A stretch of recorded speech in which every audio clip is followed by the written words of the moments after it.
Hello. चलो meeting start करते हैं।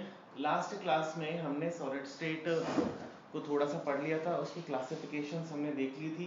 प्रीवियस 2 क्लासेस के अंदर अब तक हमने जितना भी पढ़ा है वो सीबीएसई पॉइंट ऑफ व्यू से समझने के लिए ठीक है, बट क्वेश्चंस बहुत ज़्यादा नहीं आते हैं इन टॉपिक्स में से। आज से जो हम सॉलिड स्टेट शुरू करेंगे, सबसे ज़्यादा क्वेश्चन तुम्हें इन टॉपिक्स में से मिलेंगे।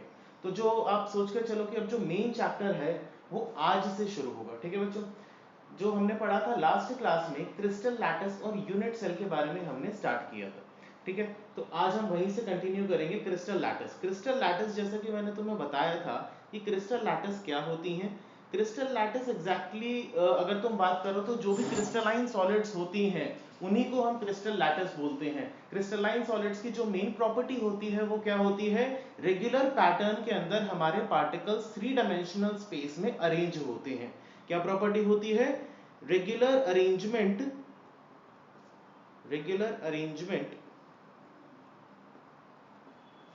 Of particles in 3 dimensional space, ये मेजर प्रॉपर्टी होती है। इसी को हम क्या बोलते हैं? Crystal lattice. और मैंने लास्ट क्लास में तुम्हें यह भी बताया था कि जो हमारे क्रिस्टल लैटिस होते हैं वो 7 तरीके के क्रिस्टल सिस्टम्स में पाए जाते हैं। कितने तरीके के क्रिस्टल सिस्टम में पाए जाते हैं? 7 तरीके के क्रिस्टल सिस्टम्स में पाए जाते हैं, ठीक है। और ये 7 तरीके के क्रिस्टल सिस्टम के अंदर हमें 14 पॉसिबल वेरिएशंस देखने को मिलती है। तो आज हम क्रिस्टल सिस्टम के बारे में ही जानकारी लेंगे कि ये 7 तरीके के क्रिस्टल सिस्टम जो हमने लास्ट क्लास में पढ़े थे वो एग्जैक्टली थे क्या, ठीक है बच्चों। ये क्रिस्टल सिस्टम हमारे तुम एनसीईआरटी की बुक खोल के देखोगे तो तुम्हें वहां पर भी मिल जाएंगे। ये हमारे 7 तरीके के क्रिस्टल सिस्टम है, 1 बाय 1 में लिखूंगा। और ये डिफर किस बेसिस पे करते हैं? इनकी एज लेंथ और इनके एंगल्स के बेसिस पर ये डिफर करते हैं। सबसे पहला क्रिस्टल सिस्टम जो हमें वाइडली स्टडी करना है इस चैप्टर के अंदर वो हमारा कौन सा है? क्यूबिक क्रिस्टल सिस्टम, ठीक है। दूसरा क्रिस्टल सिस्टम है हमारा टेट्रागोनल क्रिस्टल सिस्टम। तीसरा सिस्टम, एक बार मैं सारे क्रिस्टल सिस्टम लिख देता हूं यहां पे, ऑर्थोरोम्बिक,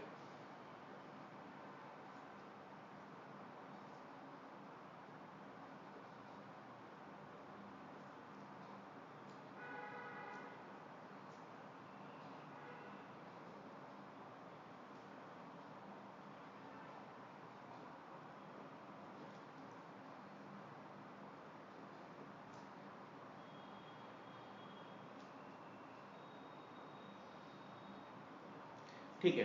अब जैसा कि मैंने तुम्हें कहा था कि ये जो 7 तरीके के क्रिस्टल सिस्टम हैं वो किस बेसिस पे डिफर करते हैं? इनकी एज लेंथ के बेसिस पर और इनके एंगल्स के बेसिस पर।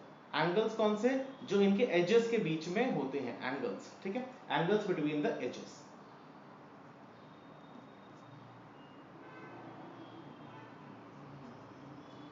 ठीक है, तो ये एज लेंथ के बेसिस पे, जैसा मैंने लास्ट टाइम एक क्यूबॉइड बनाया था, तो जो क्यूबॉइड होता है हमारा, एक बार फिर देख लेते हैं। ये हमारा क्या बनाया था हमने लास्ट टाइम? एक क्यूबॉइड बनाया था। एक क्यूबॉइड के अंदर ये हमारी एक 3 डायमेंशनल ज्योमेट्री है, 3 डायमेंशन की ज्योमेट्री है।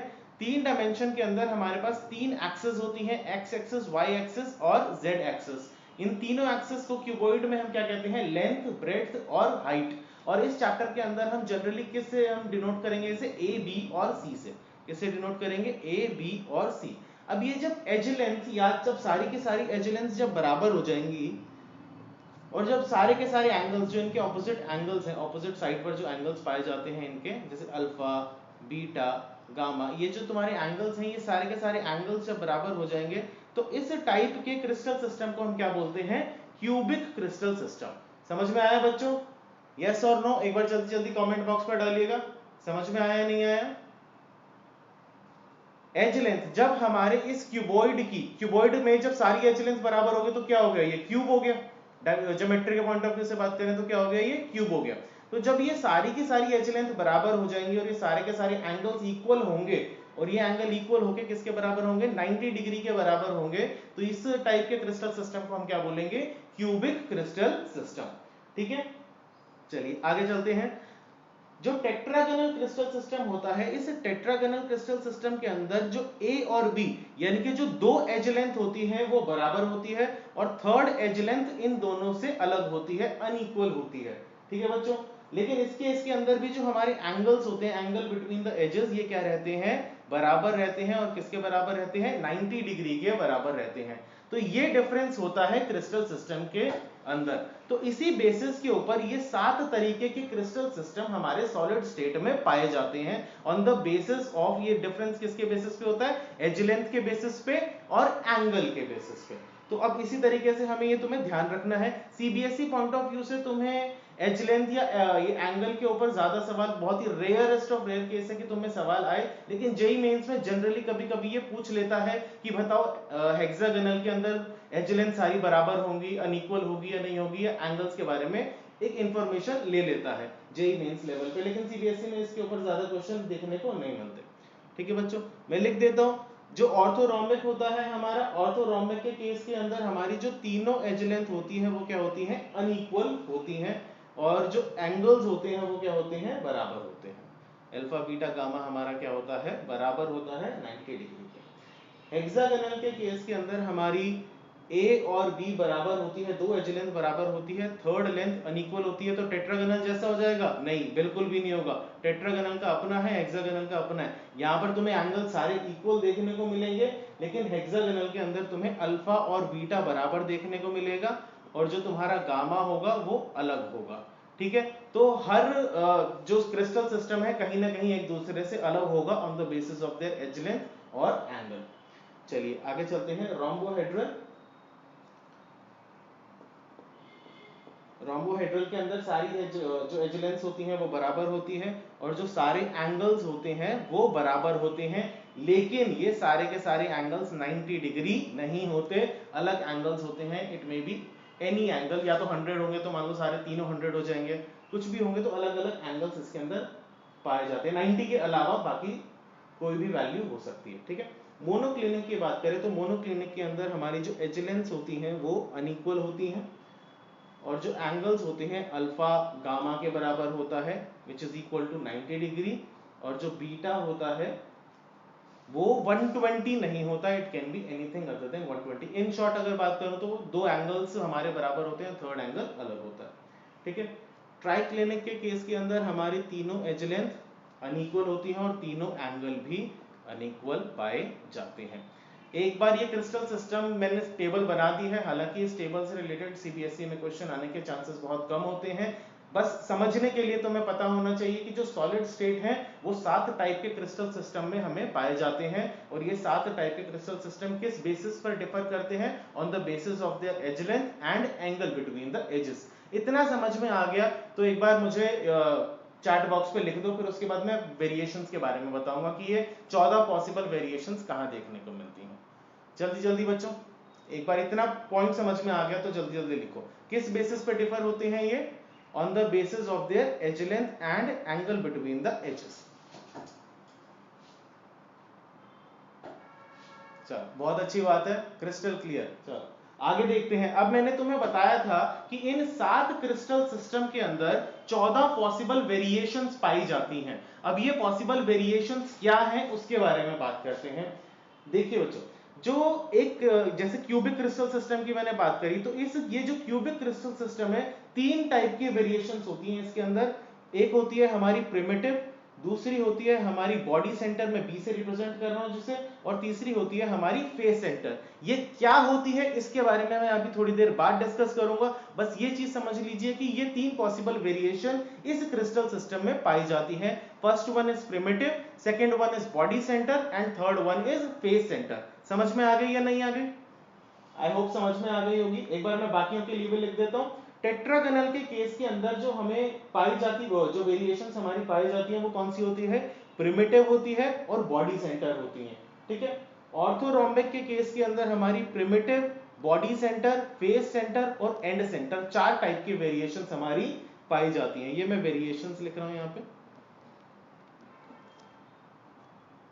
हेक्सागोनल के अंदर सिर्फ प्रिमिटिव पाई जाती है, रोम्बोहेड्रल के अंदर भी सिर्फ प्रिमिटिव पाई जाती है, मोनोक्लिनिक के अंदर प्रिमिटिव और एंड सेंटर्ड दोनों पाई जाती हैं, और ट्राइक्लिनिक में प्रिमिटिव पाई जाती है। अब आप टोटल कीजिएगा 1 2 3 4 5 6 7 8 9 10 11 12 13 14, तो टोटल वेरिएशंस हमारी कितनी हो गई? 14। ये 14 वेरिएशंस हमारी टोटल पॉसिबल होती हैं सॉलिड स्टेट के अंदर, इसके अलावा कोई भी वेरिएशन पॉसिबल नहीं है, इस चीज का ध्यान रखिएगा। ये वेरिएशन क्या है, प्रिमिटिव, बॉडी सेंटर और फेस सेंटर, ये मैं अभी डिस्कस करूंगा। बस इतना समझ लीजिएगा कि ये 3 टाइप के वेरिएशन क्यूबिक क्रिस्टल सिस्टम के अंदर पाई जाती हैं, और ये सारी वेरिएशन मिला के हमारी कितनी होती है? टोटल 14 वेरिएशंस होती हैं। एक बार फिर से जरा कमेंट बॉक्स पे डालिएगा, समझ में आया तो जल्दी जल्दी जल्दी जल्दी।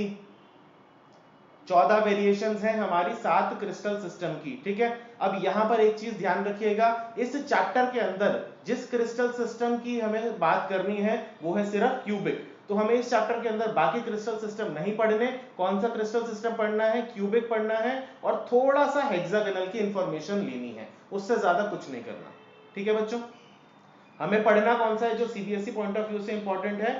That is your cubic crystal system, this is the part of your CBSE. उसके अलावा कुछ भी नहीं पढ़ना, बाकी सारे क्रिस्टल सिस्टम हमें नहीं पढ़ने। वेरिएशंस मैं अभी बताऊंगा कि वेरिएशंस क्या होती हैं, और ये सारे क्रिस्टल सिस्टम किस बेसिस पे डिफर करते हैं, एज लेंथ और angle between the edges.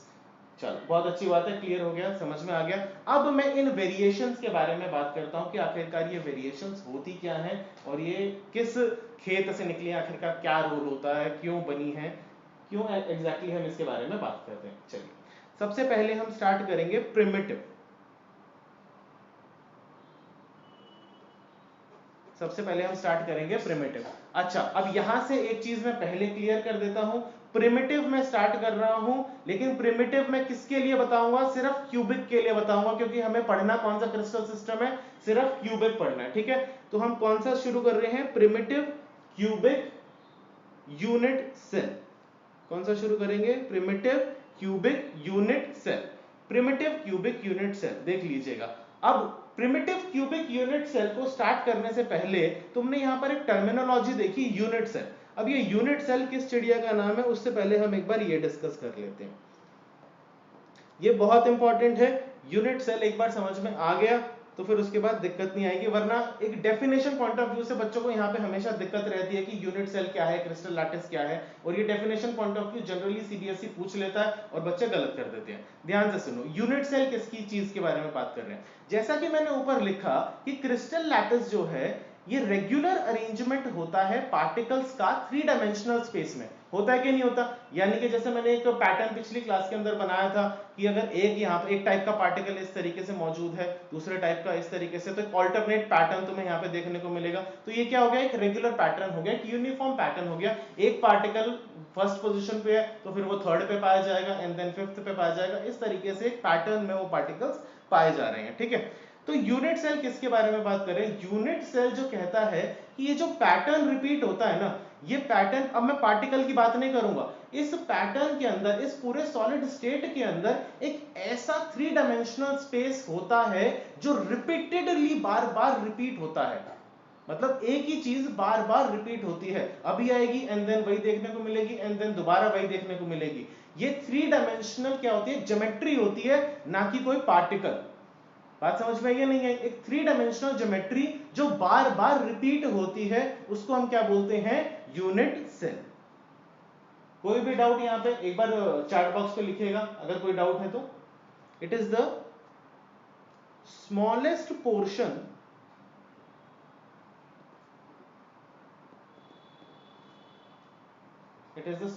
Portion of crystal lattice. Crystal lattice का क्या होता है? बहुत ही स्मॉलेस्ट पोर्शन होता है जो बार बार रिपीट होता है, विच when repeated in different directions, ठीक है। या फिर इन शॉर्ट बोलूं तो repetitive unit of crystal lattice. Crystal lattice के रिपीटेटिव यूनिट को हम क्या बोलते हैं? Unit cell. ठीक है बच्चों, क्रिस्टल लैटिस के रिपीटेटिव यूनिट को हम क्या बोलते हैं? Unit cell. यहां पर एक चीज ध्यान रखना, यूनिट सेल एक रिपीटेटिव 3 डायमेंशनल ज्योमेट्री है, ना कि कोई पार्टिकल। पार्टिकल तो रिपीट हो रहे हैं, that is a different thing, लेकिन यूनिट सेल क्या है? It is a 3 dimensional geometry जो बार बार रिपीट हो रही है। जैसे कि मैंने यहाँ पे क्रिस्टल सिस्टम बोला, क्यूबिक के बारे में मैं बात करूं तो ये जो मैंने क्यूब बनाया है ना, सो दिस क्यूब, इस क्यूब के अंदर कितने पार्टिकल हैं ये चीज मैं नहीं जानता, लेकिन ये क्यूब एक, अगर इस क्यूब को मैं आइडेंटिटी मान लूं तो ये क्यूब बार बार उस सॉलिड स्टेट के अंदर रिपीट होगा। एक बड़े पोर्शन का एक छोटा सा पोर्शन ले लिया, this particular cube is repeating again and again and again in the unit, in the crystal system. ठीक है, तो उसको हम क्या बोलते हैं? यूनिट सेल। आई होप क्लियर हो गया होगा। जल्दी जल्दी उस पर लिखिए कमेंट बॉक्स पे, यूनिट सेल का मतलब क्लियर हुआ कि नहीं हुआ? जल्दी जल्दी लिखिए, आगे बढ़ेंगे फिर उसके बाद प्रिमिटिव स्टार्ट करेंगे। यस सर, ठीक है, चलिए। तो ये बस ये चीज ध्यान रखिएगा, it is a 3 dimensional geometry जो बार बार रिपीट हो रही है सॉलिड स्टेट के अंदर। 3 डायमेंशनल ज्योमेट्री जो बार बार रिपीट हो रही है सॉलिड। सलमान 12th ए ध्यान से सुनिए, ये यूनिट सेल क्या होता है? एक 3 डायमेंशनल ज्योमेट्री है। क्या है? 3D geometry. ज्योमेट्री क्या होती है?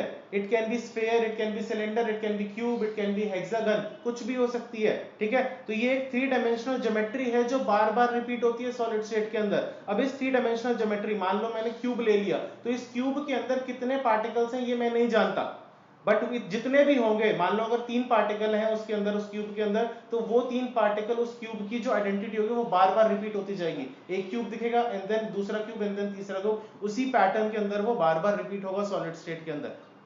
वो एक रिपीटेटिव यूनिट होती है क्रिस्टल लैटिस की। ठीक है,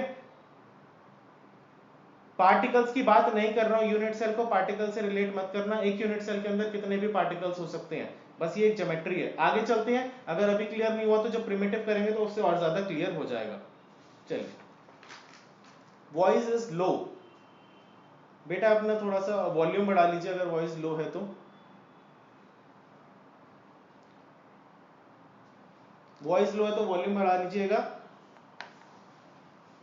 चलिए आगे चलते हैं, प्रिमिटिव क्यूबिक के बारे में बात करते हैं। देखिए,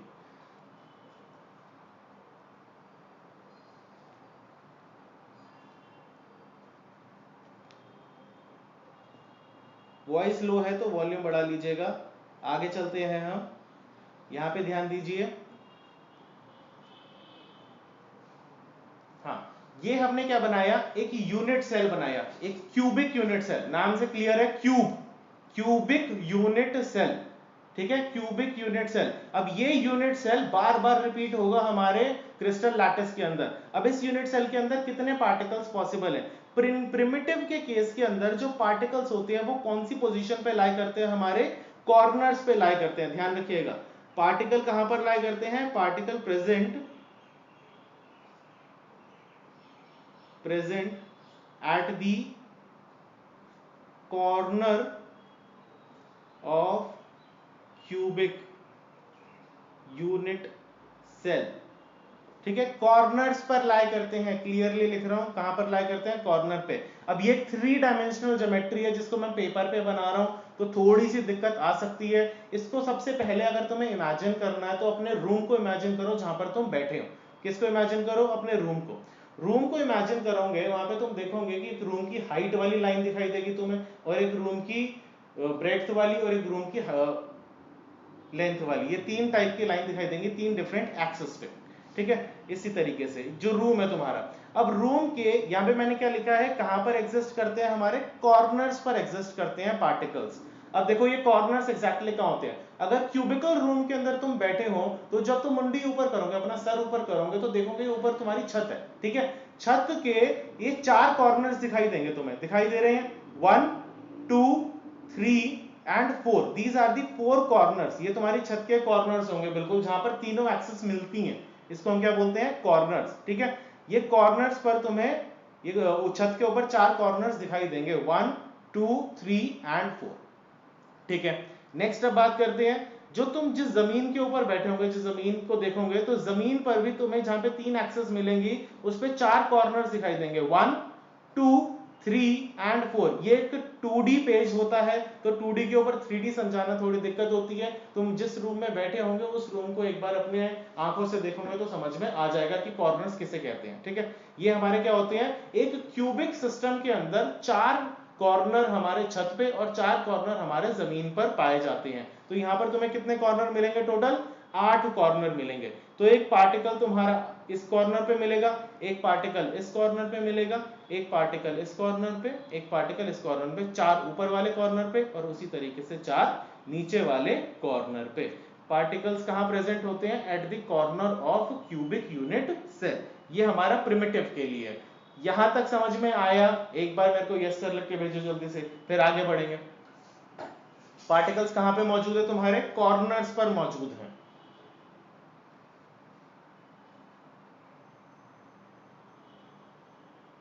चलो बहुत अच्छी बात है, बहुत अच्छे रिस्पॉन्सेज मिल रहे हैं। ठीक है ठीक है ठीक है, यस सर। ओके, तो तुम्हारे पार्टिकल्स कहां पर मौजूद हैं, 8 कॉर्नर्स पर 8 पार्टिकल्स मौजूद है। तो टोटल नंबर ऑफ पार्टिकल्स कितने हो गए तुम्हारे, टोटल नंबर ऑफ पार्टिकल्स कितने हो गए, डायमंड क्लियर, थैंक यू बच्चे। टोटल नंबर ऑफ पार्टिकल्स यहां पर हो गए 8, ठीक है। अब आगे चलते हैं कि ये जो पार्टिकल तुम्हारा कॉर्नर पर है, ये पार्टिकल तुम्हारा पूरा का पूरा उस यूनिट सेल के अंदर तो नहीं होगा, उसका कुछ पोर्शन ही उस यूनिट सेल के अंदर मौजूद होगा, यस और नो। मतलब एक चीज सोच के देखो, कॉर्नर पर है एक बॉल टाइप, ये क्या है तुम्हारी, एक बॉल है। पार्टिकल किस शेप के होते हैं, स्फेरिकल शेप के होते हैं, ठीक है। तो ये स्फेरिकल पार्टिकल जो है अगर कॉर्नर पर मौजूद है तो वो पूरा का पूरा पार्टिकल इस यूनिट सेल के अंदर, इस क्यूब के अंदर तो नहीं हो सकता, उसका कुछ पोर्शन ही उस क्यूब के अंदर होगा, यस और नो। जल्दी जल्दी लिखो, जल्दी जल्दी। उसका कुछ पोर्शन ही क्यूब के अंदर होगा, पूरा का पूरा बॉल तो इस क्यूब के अंदर नहीं होगा। दिख रहा होगा तुम्हें जैसे मैंने बनाया, ये बाहर भी है कुछ पोर्शन इस क्यूब के और कुछ पोर्शन इस क्यूब के अंदर है, ठीक है। अब ये सवाल उठता है कि कितना पोर्शन इस पार्टिकल का इस क्यूब के अंदर है, ये तुम्हें थोड़ा सा इमेजिन करना पड़ेगा, सोचना पड़ेगा। सोचिए एक बार, जरा ध्यान लगा के सोचते हैं। इस क्यूब के साथ में, एक सोच के देखो, इस क्यूब के साथ में एक और क्यूब होगा, होगा कि नहीं होगा? बहुत अच्छी बात है, सुजल जा तुम्हें आता है। एक बार बाकी बच्चों के बारे में भी देख लेते हैं, उन्हें कितना आता है। देखिए, इस क्यूब के साथ में एक क्यूब और होगा, बना के देखने की कोशिश करते हैं, अगर मैसी ना हो तो ट्राई करते हैं।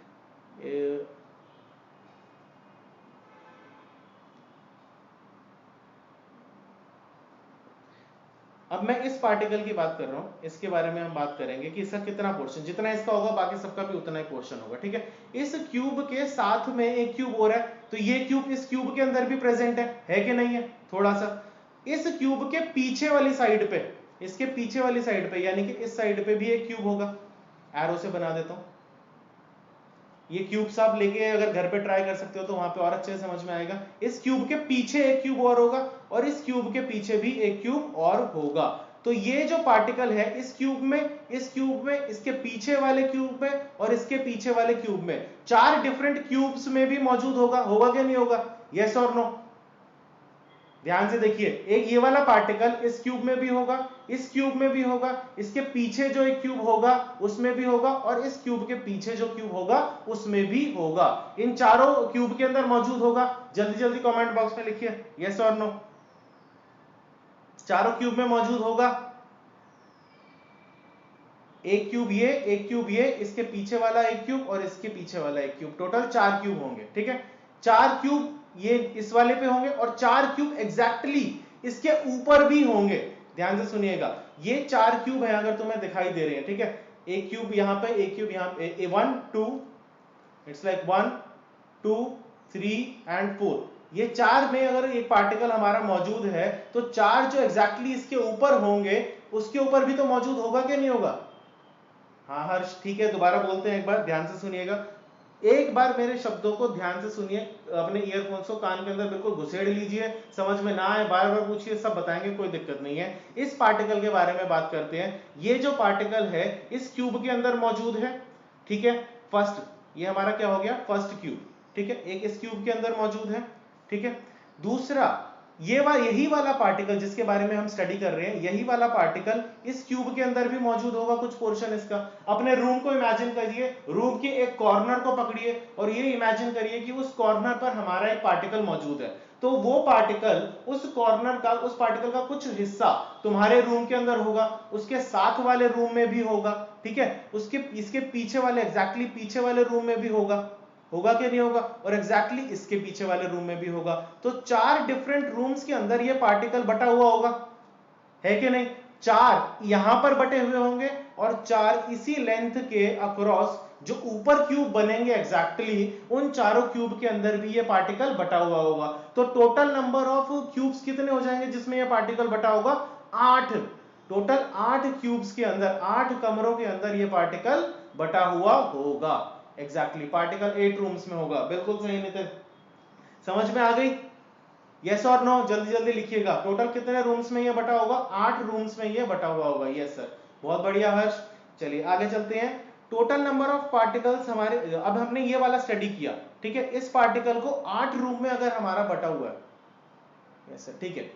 अब यहां पे देखिए ये पार्टिकल, इस पार्टिकल के बारे में देखते हैं। ये पार्टिकल अगर हमारा 8 रूम्स में बटा हुआ है तो इस पार्टिकल का कितना हिस्सा एक रूम के अंदर होगा? 1/8। यस और नो?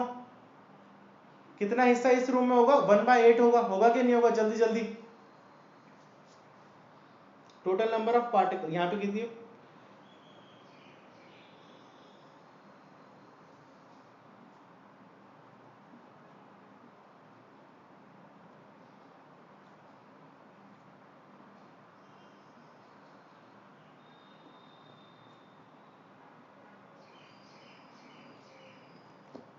1/8, ठीक है।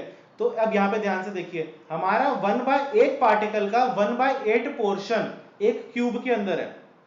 कितना portion present in 1 cube? Portion present in 1 cube, ठीक है। इनटू में कितने नंबर ऑफ पार्टिकल्स हैं? ऐसे 8 पार्टिकल्स हैं। ये हमारे क्या हो गए? Total number of particles, total number of particles, ठीक है। अब तो टोटल एग्जैक्टली अगर मैं बात करूं कि एक सेल के अंदर, एक प्रिमिटिव क्यूबिक यूनिट सेल के अंदर कितने पार्टिकल्स होंगे, तो यहां पे हमारा कितना आएगा? 1। कितना आएगा यहां पे हमारा? 1/8 × 8 = 1। तो यानी कि एक यूनिट सेल के अंदर कितने पार्टिकल मौजूद होंगे? 1 पार्टिकल मौजूद होगा ओवरऑल। क्लैरिटी आई? कितने पार्टिकल मौजूद होंगे? 1 पार्टिकल मौजूद होगा। देख लो एक बार, समझ लो। यहां पर अगर कोई भी डाउट हो तो तुम पूछ सकते हो। जल्दी जल्दी जल्दी कमेंट बॉक्स में लिखिए समझ में आया नहीं आया, फिर उसके बाद आगे बढ़ेंगे। इसी का हम एक बार ये पैकिंग एफिशिएंसी भी साथ साथ देखेंगे। पैकिंग एफिशिएंसी,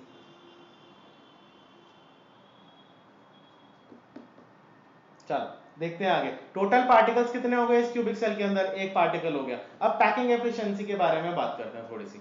देखो पैकिंग एफिशिएंसी हमारी क्या होती है? ये होती है हमारी कि मतलब देखो ये हमारा एक यूनिट सेल है। इस यूनिट सेल के अंदर दो चीजें मौजूद है। पार्टिकल का साइज सेम, हर पार्टिकल का साइज सेम ही होगा बेटा, सेम पार्टिकल ही है, पार्टिकल रिपीट हो रहे हैं, ठीक है। हर पार्टिकल का साइज सेम होगा। मैं बोलूं N2 है, N2 का मैंने सॉलिड स्टेट में कन्वर्ट किया, तो N2 अगर एक मॉलिक्यूल मैंने लिया तो वो बार बार N2 ही तो रहेगा, N2 बदल के O2 तो नहीं हो जाएगा। तो अगर एक N2 रहेगा तो उसका पार्टिकल साइज भी सेम रहेगा, तो वो हर पार्टिकल का साइज सेम रहता है, ठीक है। अब यहाँ पे बात करते हैं एक बार पैकिंग एफिशिएंसी के बारे में। ध्यान से देखिए पैकिंग एफिशिएंसी एग्जैक्टली हमारी क्या होती है। देखो एक क्यूब के अंदर, ध्यान से सुनो, एक क्यूब के अंदर दो चीजें होती है। एक तो हमारा पार्टिकल प्रेजेंट होता है और दूसरी उस क्यूब के अंदर होती है वॉइड्स, यानी कि खाली स्पेसेस। क्या होती है? खाली स्पेसेस। अब सॉलिड स्टेट में जो पार्टिकल है चाहे जितना भी क्लोज आ जाए, कितना भी चिपक जाए, लेकिन कुछ ना कुछ तो वॉइड्स रहेंगे ही रहेंगे, खाली स्पेसेस रहेंगे रहेंगे। ऐसा तो है नहीं कि वो बिल्कुल अंदर ही घुस जाएंगे पार्टिकल एक दूसरे के, चिपक ही तो रहे हैं, बॉन्डिंग बना रहे हैं। खाली स्पेसेस जो वॉइड्स रहेंगे वो तो एग्जैक्टली बिल्कुल प्रेजेंट होंगे ही होंगे। यस और नो? चलो, तो जो पैकिंग एफिशिएंसी होती है, पैकिंग एफिशिएंसी का मतलब होता है जैसे कि तुमने एक टोकरी ली, उस टोकरी के अंदर तुमने फल डालना शुरू किया, तो जैसे तुमने उस टोकरी के अंदर फल डालना शुरू किया, अब उस टोकरी के अंदर फल होंगे और खाली स्पेसेस होंगे। तो जितनी ज्यादा फलों से तुम उस टोकरी को भर दोगे तो उतनी ज्यादा क्या होगी उस टोकरी की पैकिंग एफिशिएंसी बात समझ में आई? जितने कम खाली स्पेसेस होंगे और जितने ज्यादा फल होंगे तो उतनी हाई क्या होगी तुम्हारी पैकिंग एफिशिएंसी की, मतलब पूरे अच्छे तरीके से भर दिया, यानी कि टोकरी का उतना पोर्शन हमने यूज कर लिया।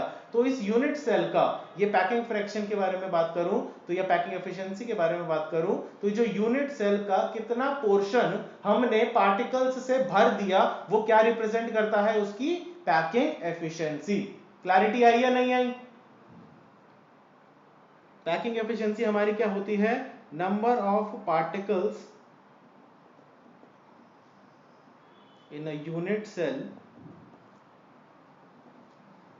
divide by total number of particles in a unit cell, ये सॉरी इसमें ये आएगा वॉल्यूम ऑक्यूपाइड, ये लिखना है यहाँ पे volume occupied by the particles in unit cell, volume occupied divide by total volume, ठीक है, total number of particles in the unit cell, volume occupied divide by total volume. जल्दी जल्दी समझ, जल्दी जल्दी टेक्स्ट करो यहाँ पे, समझ में आया या नहीं आया, फिर आगे बढ़ेंगे। वॉल्यूम कितना ऑक्यूपाइड है पार्टिकल्स के द्वारा divide by total volume. Repeat, चलो ध्यान से सुनो, मैंने तुम्हें टोकरी का एग्जांपल दिया, टोकरी के अंदर तुमने फल डाले, क्या डाले, फल डाले, फल खाना नहीं डालने हैं सिर्फ, ठीक है, फल डालते डालते तुमने क्या किया, उस फलों टोकरी को फलों से भर दिया। अब उस टोकरी के अंदर फलों के अलावा कुछ ना कुछ खाली स्पेसेस तो बचेंगे, बचेंगे, बिल्कुल बचेंगे। तो वो जो खाली स्पेसेस होते हैं वो क्या होते हैं तुम्हारे, कहीं ना कहीं वॉइड्स होते हैं, वो एफिशिएंसी को डिक्रीज करते हैं। पैकिंग एफिशिएंसी क्या रिप्रेजेंट करती है कि तुम्हारे कितने कम खाली स्पेसेस हैं, जितने कम खाली स्पेसेस होंगे, खालीपन कम होगा, उतनी ज्यादा तुम्हारी क्या होगी पैकिंग एफिशिएंसी। वो किसके बराबर होती है कि तुमने वॉल्यूम कितना ऑक्यूपाई किया बाय द पार्टिकल्स, पार्टिकल्स ने कितना वॉल्यूम ऑक्यूपाई किया डिवाइड बाय टोटल वॉल्यूम, कि हमारा जो यूनिट सेल है यानी कि जो हमारा क्यूब है उसका टोटल वॉल्यूम कितना होगा। समझ में आया या नहीं आया? Total volume of unit cell, ये होती है हमारी पैकिंग एफिशिएंसी। चलिए आगे चलते हैं, ये एग्जैक्टली हम निकालेंगे कैसे। क्लास का टाइम ऑलमोस्ट होने वाला है, 2 मिनट बचे हैं, तो ये टास्क मैं तुम्हें घर के लिए दूंगा, नेक्स्ट क्लास के अंदर डिस्कस करेंगे पैकिंग एफिशिएंसी को और डिटेल के अंदर। ये तुम्हारे क्या है, पार्टिकल्स हैं, यहाँ पे एक बार दोबारा बना देता हूँ, 8 कॉर्नर्स पे 8 पार्टिकल्स, ठीक है, 8 कॉर्नर्स पे तुम्हारे क्या है, 8 पार्टिकल्स। वॉल्यूम ऑफ 1 पार्टिकल कितना होगा, वॉल्यूम ऑफ 1 पार्टिकल, जो पार्टिकल है उसकी ज्योमेट्रिकल शेप क्या है, इट इज अ स्फेयर, क्या है ये, स्फेयर, और स्फेयर का वॉल्यूम क्या होता है 4/3 पाई r क्यूब, तो ये क्या हो गया तुम्हारा पार्टिकल का वॉल्यूम। और टोटल वॉल्यूम तुम्हारा क्या होगा यहाँ पे, total volume of unit cell, volume of unit cell, since it is a cube, क्या है तुम्हारा ये क्यूब है, तो क्यूब की अगर मैं बात करूं, क्यूब की अगर मैं बात करूं, ये तुम्हारी एज लेंथ है, तो ये किसके बराबर होगी, total volume of unit cell a cube के बराबर होगी। समझ में आया या नहीं आया? ये किसके बराबर होगी, a क्यूब के बराबर होगी। अब इन दोनों के बीच में हमें क्या निकालना है, रिलेशन निकालना है। क्या निकालना है, रिलेशन निकालना है। देखो ये जो पार्टिकल्स होते हैं यूनिट सेल के अंदर, मैं यहां पर इस तरीके से ड्रॉ नहीं कर सकता, ये पार्टिकल्स आपस में क्या करते हैं, टच करते हैं। क्या करते हैं, ये दोनों पार्टिकल आपस में टच करते हैं, ऐसा नहीं होता कि इन दोनों के बीच में कोई स्पेस होता है यूनिट सेल के अंदर, ठीक है। तो ये जो टच करते हैं, तो इससे तुम एक रिलेशन डेवलप कर सकते हो। इस स्फेयर का जो रेडियस होगा, ध्यान से देखो, इस स्फेयर का जो रेडियस होगा तुम्हारा r, वो किसके बराबर होगा, 2r किसके बराबर होगा, यहाँ पर a के बराबर होगा, that is the edge length. ये r है तुम्हारा, ये r है, और ये तुम्हारा क्या होगा, एज लेंथ होगा। तो ये 2r किसके बराबर होगा, a के बराबर होगा। मैं यहीं पे क्लास खत्म करता हूं।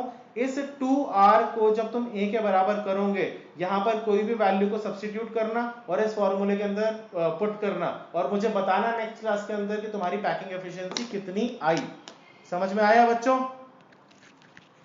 क्लियर है, समझ में आया? चलो पैकिंग फ्रैक्शन, हाँ ठीक है, इसको क्या करना है, तुम 100 से मल्टीप्लाई कर देना, इससे तुम पैकिंग एफिशिएंसी निकाल सकते हो। और पैकिंग फ्रैक्शन के अंदर तुम 100 से मल्टीप्लाई करने की जरूरत नहीं है, ठीक है।